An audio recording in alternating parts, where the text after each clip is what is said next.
Hello, and welcome to another episode of Glorious Life on Wheels.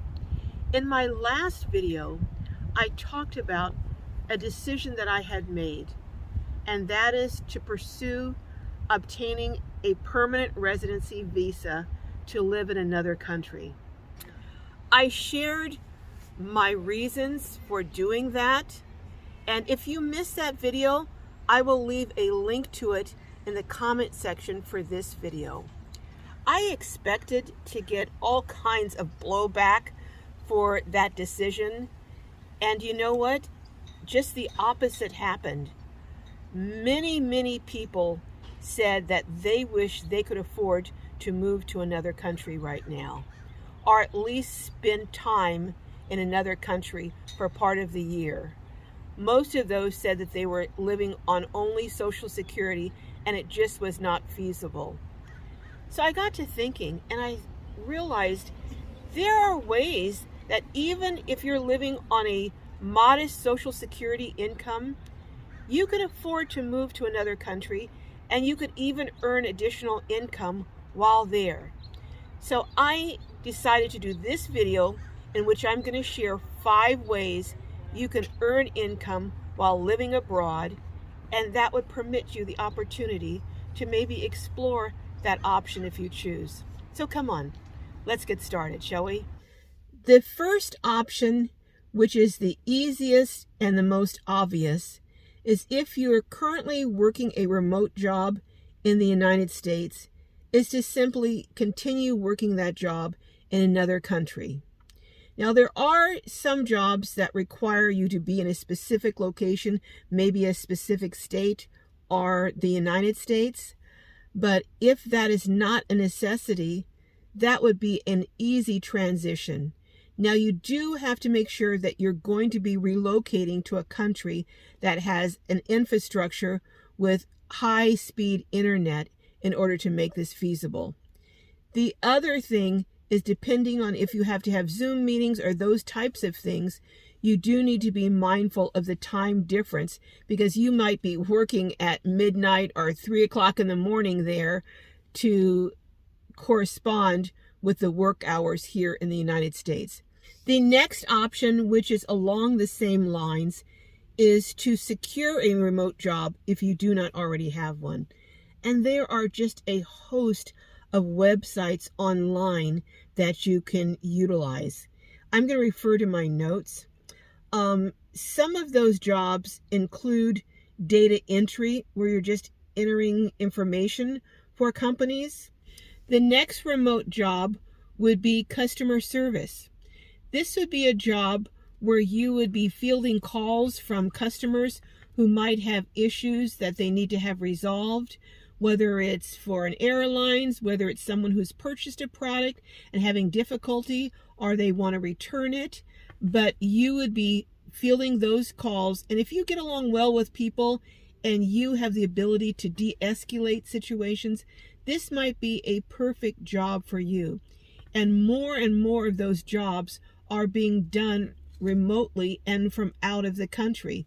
So this is a job that probably would not be all that difficult to get.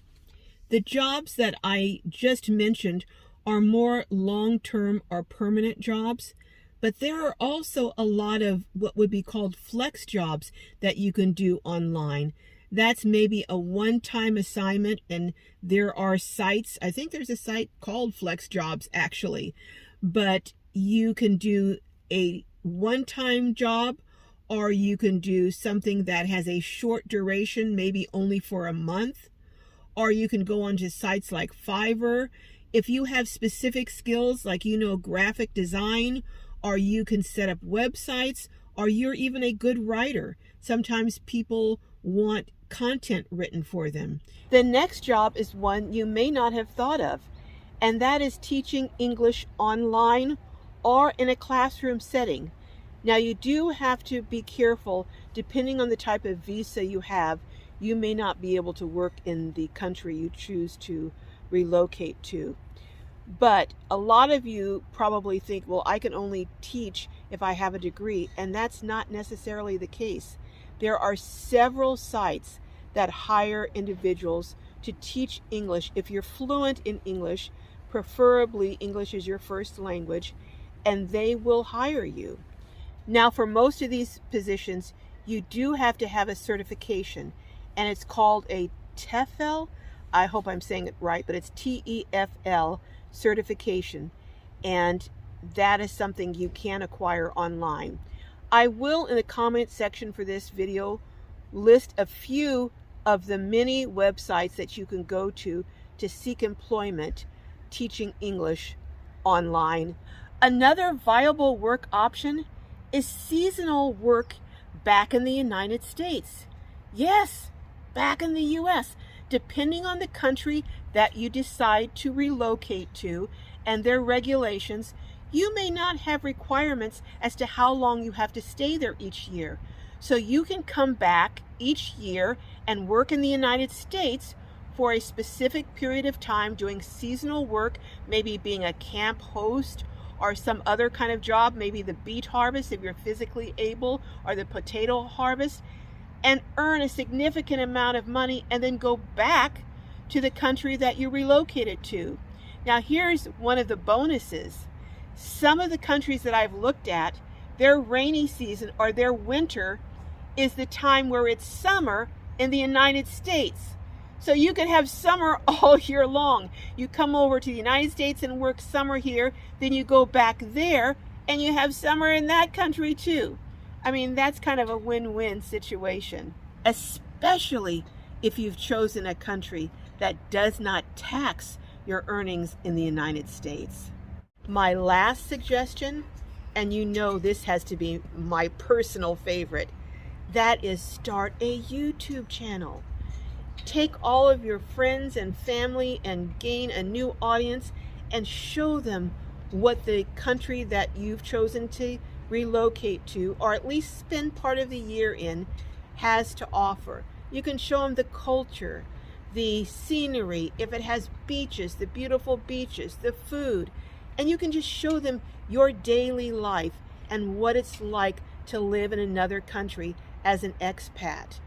And for the many people who may be considering it, this would be a huge service to them, showing them the pros and the cons, the pluses and the minuses of living abroad for at least part of the year.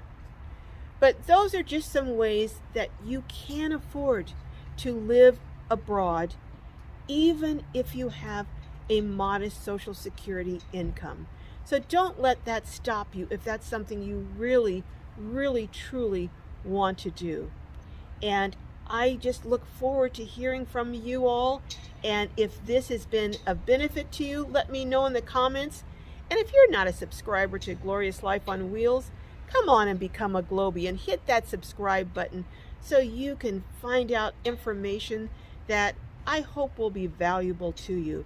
And do join us every Saturday at 3 p.m. Pacific, 6 p.m. Eastern Time for Glow Live. You never know what interesting chats we're going to have. I know there is a lot of anxiety going on right now in the country about medical coverage, especially for seniors who are on Medicare and those who are on the Affordable Care Program.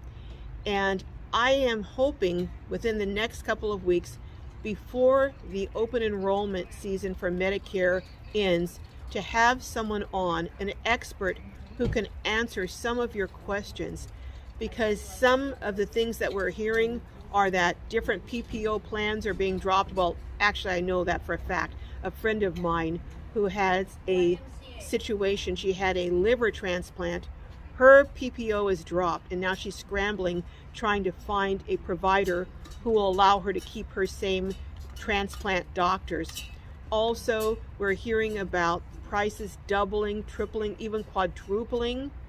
So it's a nightmare out of there, and I know there's a lot of fear. So I'm hoping to have someone on who's an expert who can answer some of your questions within the next few weeks. So stay tuned for that and more on Glow Live. Meanwhile, I love each and every one of you, and I pray your journeys are filled with joy and blessings. Till next time.